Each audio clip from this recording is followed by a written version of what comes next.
Whether the Democrat or the Republican wins the race for North Carolina lieutenant governor, it will be historic either way.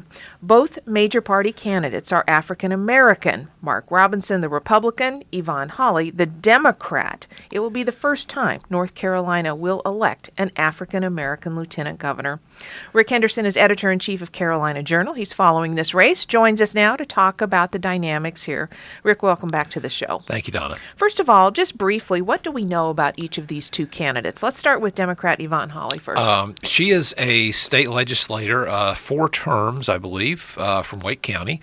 She was a lifelong state employee. She worked in procurement, I believe, for state government, and has retired from state government. So this is sort of a swan song to her career, I think, because she's in her late 60s and so doesn't have aspirations for higher office or anything like that. She's someone who's a very traditional Democrat, progressive Democrat, and is someone who is running campaign along those lines of the progressives. She won her primary without any trouble. That was a little bit of a surprise because Senator Terry Van Dyne, who's a very well-known progressive Democrat from the Buncombe County area, ran very poorly.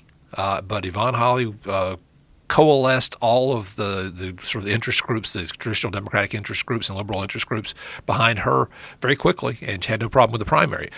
Mark Robinson, the Republican, is in his early 40s, I believe, became known to voters around the state because of a very impassioned speech he gave for gun rights before the Greensboro City Council several years ago, and is someone who also surprisingly won his primary because his opponents in the primary included Renee Elmers, the former member of Congress, and also Mark Johnson, superintendent of public instruction, and they both did very poorly in the race, and Robinson had no problem winning whatsoever. And he's running a very much of an insurgent campaign, and is someone who's quite a motivational person on the stump, and so he's someone who's running a very energetic campaign against a candidate a generation older than him.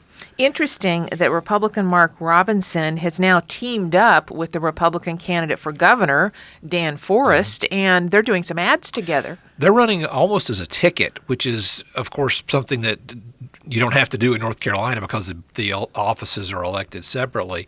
I think some of the dynamism of Robinson's style on the stump, Forrest may be drawing energy from that.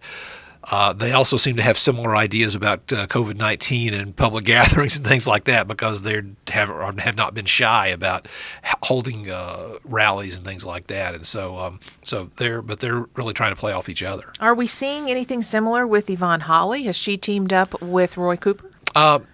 We haven't seen a whole lot of that necessarily. And so, for one thing, the governor really hasn't done any public events to speak of. And so, he's getting lots of exposure from his COVID-19 news conferences. Yes, so from a campaign perspective, you can see how they might think, you know what, he's already out there. Yeah, he has that, hour or so, sometimes several times a week, to speak directly to the people, and of course has a huge campaign war chest, so he's able to run ads and things like that.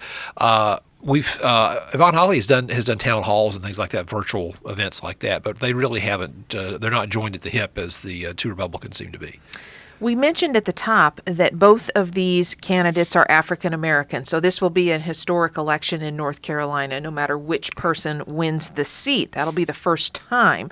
And race actually became a topic of discussion in a debate that they held, and they have very different views about race and racism. Yes, very much so. The debate was sponsored by the North Carolina Institute of Political Leadership. They've been doing these debates around the state for several election cycles, in which the Council of State Candidates have debates that are televised on Spectrum News is now doing the telecasts. Yvonne Hawley came up in the civil rights movement, and she's running as a very traditional civil rights era candidate.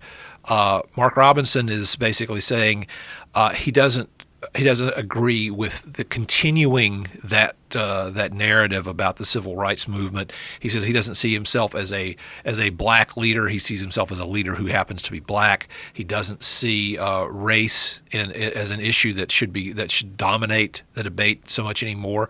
And so it's a different view on race. Mark Robinson, if he were elected, would be the first African American elected Republican statewide since the 19th century. So this is how this race would be something completely different and such a historic race, whoever wins.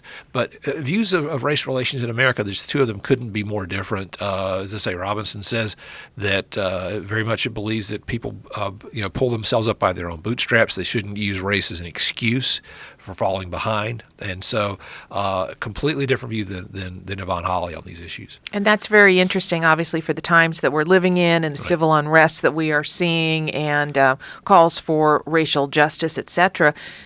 One has to wonder, and I guess we really don't have an answer to this, but wonder if part of the differing points of view, number one, it could just be their personal outlook on life, but also perhaps a generational difference there with Yvonne Holley, as you said, coming up during the civil rights era, and Mark Robinson being a younger person. Right, it could well be, and it does show up in some of their talk about the issues, of course, because when it comes to, say, education, Yvonne Holley is very much the traditional Democrat view, although she does support charter schools, public charter schools. She does not support the Opportunity Scholarship Program.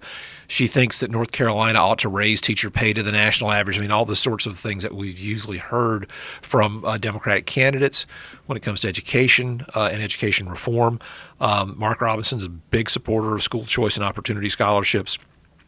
Big supporter of having, the money follow the child, if you will, for funding schools. He is a supporter of stronger law enforcement presence, of being tougher with civil unrest and the like. And Yvonne Holley talks about redirecting some funding from law enforcement to more community-oriented substance, more social work kind of things. And so the two of them have contrasting views on a lot of issues like that. And so it'll be interesting to see how those play out. Rick, what does the lieutenant governor do in North Carolina? The lieutenant governor presides over the Senate, is a member of the State Board of Education, and that's really about all the assigned duties. Now, the governor can give the lieutenant governor additional duties, can put things on his or her plate, but that used to not be the case. The lieutenant governor used to be a relatively powerful individual. Had the ability not only presiding over the Senate, but was in charge of the Senate schedule. Had a lot of the duties that the Senate Rules Committee chairman now has as far as scheduling bills and legislation. And that was all taken away by Democrats when Jim Gardner was elected lieutenant governor, a Republican. And so basically it's a largely ceremonial position right now.